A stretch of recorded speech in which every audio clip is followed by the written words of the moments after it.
We just want to see leadership in action. Yesterday, I cited using the Prime Minister of Israel, that this man is so determined, to bring Hamas to a standstill. As in, he said they cannot stop this war unless Hamas is destroyed. Even if it's costing Israel a lot of money. Don't forget, this other day they mistakenly killed three of the Israeli hostages. I mean, the Israeli soldiers, because it was a mistake. They are ready to pay any price to ensure Hamas does not have its base again in Gaza. And they are doing it. He's not doing it for himself. I mean, the Prime Minister. He is not doing it for himself. How many years does he still have to spend on this planet Earth, if we should be fair? How many years more does the Prime Minister of Israel still has? He's not a child anymore, but he's doing this for the generation unborn. He's doing this for the future children that are yet to be born to the Israeli families. He wants to ensure that they will be protected currently and protected in the future. That's just what he's doing. But this government does not plan ahead. They don't think of tomorrow. Why not go and invade the hideouts of these people? We're told that the security people know their hideouts. You heard where this lady was saying it, and nobody is going after them. From there, they will come and launch an attack, and then they will still go back to their base and live normal life. And then from there again, they will still plan another attack. Somebody said that sometimes the good Samaritan among them will come and leak the secret to them to tell them that, oh, this night is going to be bloody. You people should ensure you leave your environment. And some of them will leave their environment. But sometimes it takes them unaware. I mean, these people will just come in, carry out whatever they want to carry out, and then they will still go. The security agents will come after the attack, and they will meet nobody on ground. They've gone back to their base. But since their base or their bases are known, why is it that we don't go there to get them out? In different states, we've seen IDPs across the nation. My worry is that why is it that this government is not even mentioning IDPs in their plan, as in, there is no plan. They are supposed to have even captured this in their budget, as in ensuring all the IDPs, people in different IDPs in the country, go back to their respective homes. And then you go and displace all those people who have taken over their land, send them out of that environment and bring back the original owners, ensuring that peace reigns in that environment again and people are restored back to their natural homes. But we've not seen that played out. Rather, we are seeing this height of spending and wasting the little resources that Nigeria has. The governors going to Lagos using private jets or even chartered jets to go visit the president during this festive period. Nobody is against that. It's a good gesture, but I know the timing is very wrong. Considering what Nigerians are going through today, for me, I think it wasn't meant to have happened at such a time. Not just the hard times, a time when the people of Plateau State are really mourning. I mean, they are really mourning. Can you imagine waking up just in a night and you were told that almost 200 persons have been killed?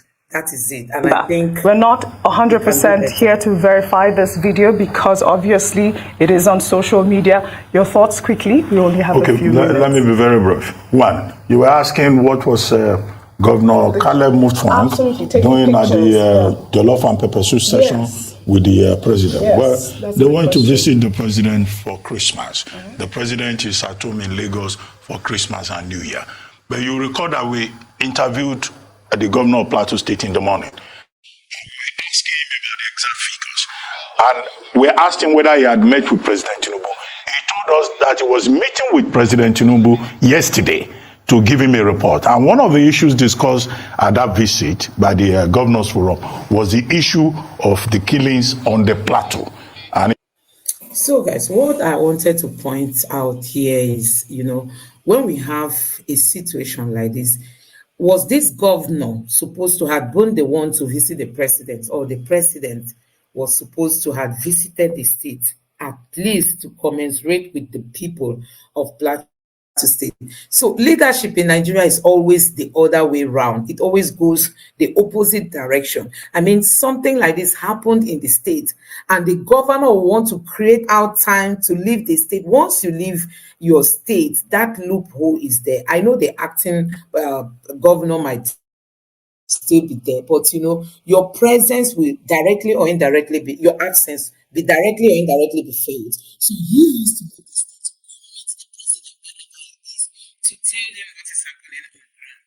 Instead of the president having the one to at least visit the state to like make them know that he understands what they are going through and he sympathizes with them. But we don't see all that in Nigeria. Nigeria is just the other way traffic, as in the way things are being run in this nation is really, really shocking. And I'm happy. It's not just this president alone from Hungary. Other people, I mean, not just Nigerian, I mean, from other white culture, they've all lent their voices in condemning what is happening in Nigeria. I mean, the level at which especially Christians are being killed. Look at what is happening in southern Kaduna. There's this video that has been circulating as a result of this incident in Plateau State. That video is from southern Kaduna, where the people were saying, look at these bullets. They are from the military. After an attack, the residents came out to discover that some of the bullets that they found belong to the military, and they were like, look at it, these are from the military, something like that. And you could see it, that is now a kind of rhyming with what Ojope is saying here, that there is an accusation on the side of the military that they are colluding with these Fulani people. You could see those Fulani people telling them that go and tell the villagers that we are passing by, so there shouldn't be any attack on us, so that we don't a kind of revenge, because you could see them with their AK-47 and nobody was being questioned.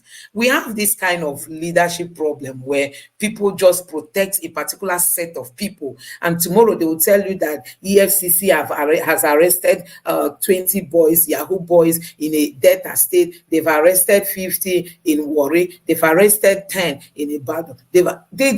I don't know the kind of politics we play with. These are our country. Let's be fair. Let's go after these people so that these things will not be destroying the image of Nigeria, because at the same time we are looking for investors. We want people to come and invest. Headlines like this does not help Nigeria. Let's just be frank in the style of leadership that we are carrying out. Just go after the wrong people, no matter their tribe, no matter what they think. Some people feel they own Nigeria, or they are not touchable. But I don't think that should be happening under the leadership of the current president, because let's say he's not from the north. Why won't he ensure that Nigeria get rid of all these bad people that are bringing bad name to the country? I think that's just my own take. And so looking at the image I have here on my screen, you can see this is coming from the Hungarian president. She has lent her voice, in condemning what is happening in Nigeria. She's actually saying that the destruction of the lives of Christians in Nigeria must stop. We know that we've been into this mess for a long time. It's not as if it started now. I mean, Christians have gone through a lot in this country.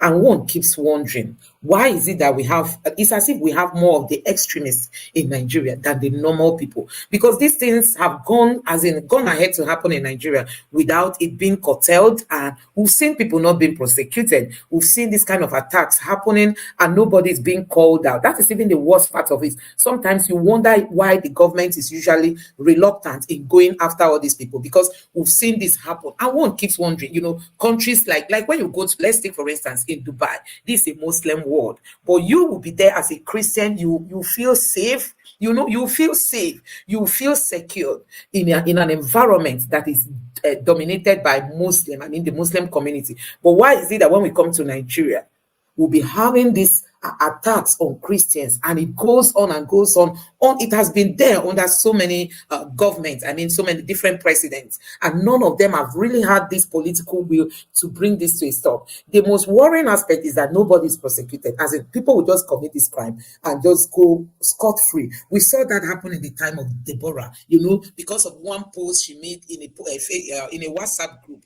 They just caught her, destroyed her life, and up to today, nobody has been held accountable for that. So we've seen all this going on in Nigeria, It's not as if it's the first time. And the Hungarian president is lending her voice in a kind of telling the government of Nigeria that this must be brought to a stop. And we can't just wait to have Christians, breathe fresh air in Nigeria, especially in some of the northern parts of Nigeria, because this has gone on unabated. So this government under the APC, Nigerians have been lamenting how they are totally detached from the reality on ground, the way they live their lives, the way they do things. It appears as if, they don't really have a taste of the reality, what Nigerians are going through at the moment. You could see them, how they spend their Christmas or whatever with the president. They paid him homage. And here, they are being warned to stop using state finances or let me just say taxpayers' money, in taking chartered flights, and some of them must have used their own private jets. We all know what it costs. It's going to cost the state a lot to transport these people, or for them to hire a chartered flight that must have taken all of them, or some of them may decide to, I have my own private jet, let me use it to fly to Lagos. They will just go there without considering that the poor masses are watching. I mean, people are seeing all these things on the social media. Nigerians who are jobless, they are seeing all this on the social media. They are seeing the flamboyant kind of life that these our politicians are living, as if all is well. All is not well. If the president, the president of Bola Ahmed Tinubu, understands what Nigerians are going through, I think he should have even asked the governors not to even come for this, will I call it pepper soup joint or what? I don't know.